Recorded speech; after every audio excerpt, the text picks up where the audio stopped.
1 கொரிந்தியர் 1. தேவனுடைய சித்தத்தினாலே இயேசு கிறிஸ்துவின் அப்போஸ்தலனாகும்படி அழைக்கப்பட்டவனாகிய பவுலும் சகோதரனாகிய சொஸ்தெனேயும் கொரிந்துவிலே கிறிஸ்து இயேசுவுக்குள் பரிசுத்தமாக்கப்பட்டவர்களாயும் பரிசுத்தவான்களாகும்படி அழைக்கப்பட்டவர்களாயும் இருக்கிற தேவனுடைய சபைக்கும் எங்களுக்கும் தங்களுக்கும் ஆண்டவராயிருக்கிற நம்முடைய கர்த்தராகிய இயேசு கிறிஸ்துவின் நாமத்தை எங்கும் தொழுது கொள்கிற அனைவருக்கும் எழுதுகிறதாவது, நம்முடைய பிதாவாகிய தேவனாலும் கர்த்தராகிய இயேசு கிறிஸ்துவினாலும் உங்களுக்கு கிருபையும் சமாதானமும் உண்டாவதாக.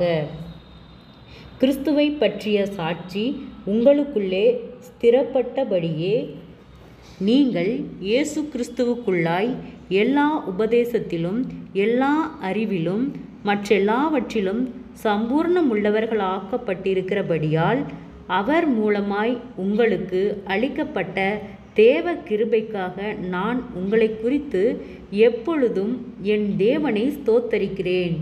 அப்படியே நீங்கள் யாதொரு வரத்திலும் குறைவில்லாதவர்களாய் நம்முடைய கர்த்தராகிய இயேசு கிறிஸ்து வெளிப்படுவதற்கு காத்திருக்கிறீர்கள்.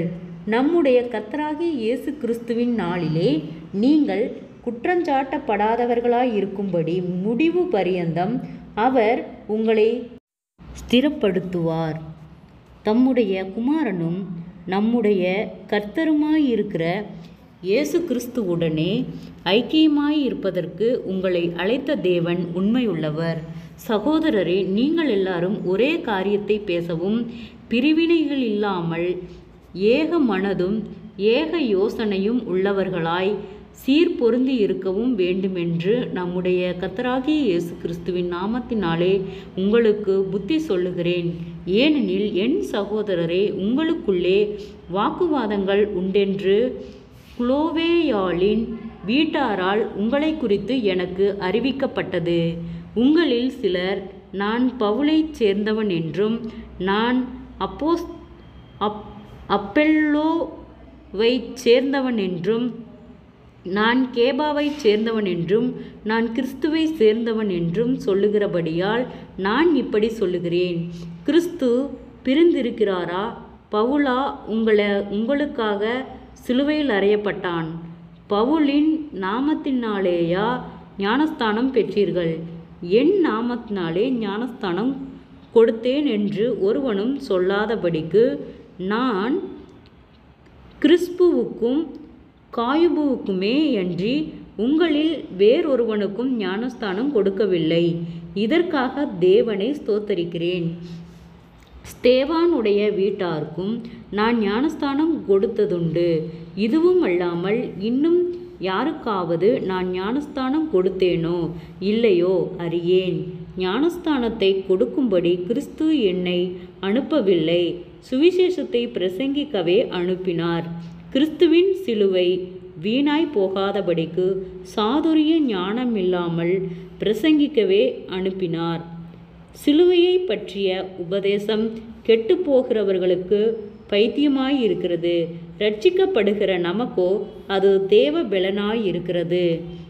அந்தப்படி ஞானிகளுடைய ஞானத்தை நான் அழித்து புத்திசாலிகளுடைய புத்தியை அவமாக்குவேன் என்று எழுதியிருக்கிறது. ஞானி எங்கே? வேதபாரகன் எங்கே? இப்பிரபஞ்ச தர்க்காஸ்திரி எங்கே? இவ்வுலகத்தின் ஞானத்தை தேவன் பைத்தியமாக்கவில்லையா? எப்படியெனில் தேவ ஞானத்துக்கேற்றபடி உலகமானது சுய ஞானத்தினாலே தேவனை அறியாதிருக்கையில் பைத்தியமாக தோன்றுகிற பிரசங்கத்தினாலே விசுவாசிகளை இரட்சிக்க தேவனுக்கு பிரியமாயிற்று. யூதர்கள் அடையாளத்தை கேட்கிறார்கள், கிரேக்கர் ஞானத்தை தேடுகிறார்கள். நாங்களோ சிலுவையில் அறையப்பட்ட கிறிஸ்துவை பிரசங்கிக்கிறோம். அவர் யூதருக்கு இடரலாயும் கிரேக்கருக்கு பைத்தியமாயும் இருக்கிறார். ஆகிலும் யூதரானாலும் கிரேக்கரானாலும் எவர்கள் அழைக்கப்பட்டிருக்கிறார்களோ அவர்களுக்கு கிறிஸ்து தேவ பெலனும் தேவ ஞானமுமாய் இருக்கிறார். இந்தப்படி தேவனுடைய பைத்தியம் எண்ணப்படுவது மனுஷருடைய ஞானத்தினாலும் அதிக ஞானமாய் இருக்கிறது. தேவனுடைய பலவீனம் எண்ணப்படுவது மனுஷருடைய பலத்திலும் அதிக பலமாய் இருக்கிறது. எப்படி எனில், சகோதரரே, நீங்கள் அழைக்கப்பட்ட அழைப்பை பாருங்கள். மாம்சத்தின்படி ஞானிகள் அநேகரில்லை, வல்லவர்கள் அநேகரில்லை, பிரபுக்கள் அநேகரில்லை.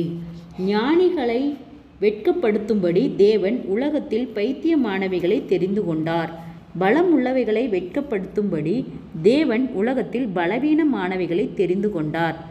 உள்ளவைகளை அவமாக்கும்படி உலகத்தில் இழிவானவைகளையும் அற்பமாய் எண்ணப்பட்டவைகளையும் இல்லாதவைகளையும் தேவன் தெரிந்து கொண்டார்.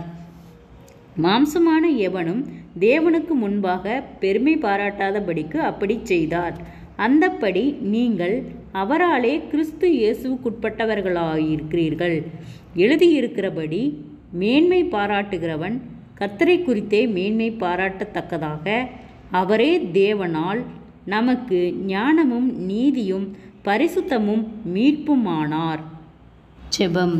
கிருபையை நேசிக்கிறதா நல்ல தகப்பனே, ஆசீர்வாதமான வேலைக்காய் நன்றி செலுத்துகிறோம். இயேசுவின் நாமத்தினாலே 1 கொரிந்தியர் 1வது அதிகாரத்தை தியானிக்க கொடுத்த தயவுக்காய் நன்றி செலுத்துகிறோம். இந்த வார்த்தையின்படியாக நீர் எங்களை வழிநடத்தும்படியாய் நாங்கள் ஜெபிக்கிறோம். ஆண்டவரே, ஆராய்ந்து முடியாத பெரிய காரியங்களையும் எண்ணி முடியாத அதிசயங்களையும் செய்கிற கர்த்தர் நீர். ஆண்டவரே, ஜனங்களுக்குள்ளே உம்முடைய வல்லமை விளங்க பண்ணுகிறவர். ஆண்டவரே, இல்லாதவைகளையும் இழிவானவைகளையும் தெரிந்து கொண்ட கர்த்தர் நீர். ஆண்டவரே, அப்பா, நீர் ஒருவரே அதிசயத்தின் தேவன். எங்களை ஆச்சரியமாய் வழிநடத்தும். எல்லா நிந்தைகளுக்கும் அவமானங்களுக்கும் பொல்லாத ஆவியின் கிரியைகளுக்கும் எங்களை விலக்கி பாதுகாத்துக் கொள்ளும்.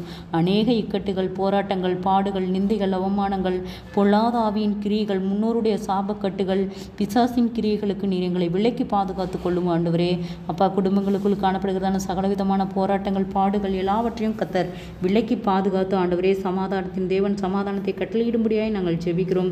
அன்றன்றைக்கு தேவையான ஆகாரங்களை கர்த்தரே கொடுத்து ஆசீர்வதித்து வழிநடத்தும். தற்கொலை எண்ணங்களுக்கு நேராய் போகிற பிள்ளைகளை கர்த்தர் விடுதலையாக்கும். அதிசயத்தின் தேவன் ஒவ்வொருவரையும் ஆச்சரியமாய் அதிசயமாய் வழிநடத்தும். சோர்ந்து போன ஒவ்வொரு இருதயங்களையும் கர்த்தரே பலப்படுத்தும். ஜனங்களுக்குள்ளே உம்முடைய வல்லமை விளங்க பண்ணும்.